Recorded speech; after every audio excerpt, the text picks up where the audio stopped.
Halika't alamin natin ang isang klasikong kwentong bayan, ang Alamat ng Ampalaya. Dito sa kwentong to, may isang magical na paliwanag. Oh, simulan na natin! Okay, ang kwento natin ay nagsimula sa bayan ng Sariwa, isang lugar na punong-puno ng magagandang gulay. Bawat gulay doon may sariling special quality. Si kalabasa, yan, kilala sa sobrang tamis niya.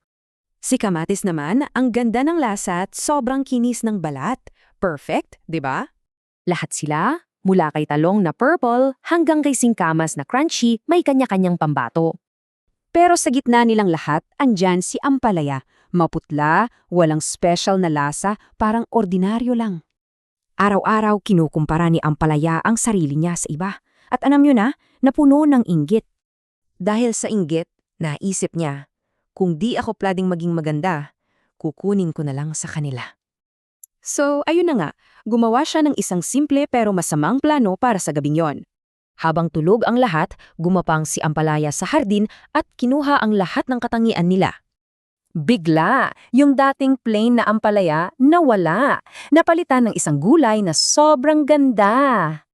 Kinabukasan, nagtaka yung ibang gulay. Parang plain at wala na silang dating. Nagulat sila. Nakita nilang si Ampalaya pala yun. Tinatanggal isa-isa ang ninakaw niyang ganda.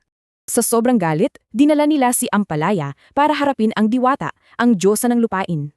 At nagbigay ng hatol ang diwata. Ipinilit niyang ibalik lahat ng ninakaw na katangian kay Ampalaya. At doon nagsimula ang isang matinding transformation. Nag-away-away sa loob ng katawan niya yung mga katangian. At dito, ika nga, nabuo ang Ampalaya na kilala natin ngayon. Mula noon, hindi na siya nakilala sa ganda, kundi sa kanyang sobrang pait. So, anong takeaway natin dito? Malinaw ang mensahe ng alamat na to, diba? So, iiwan tayo ng alamat ng isang tanong.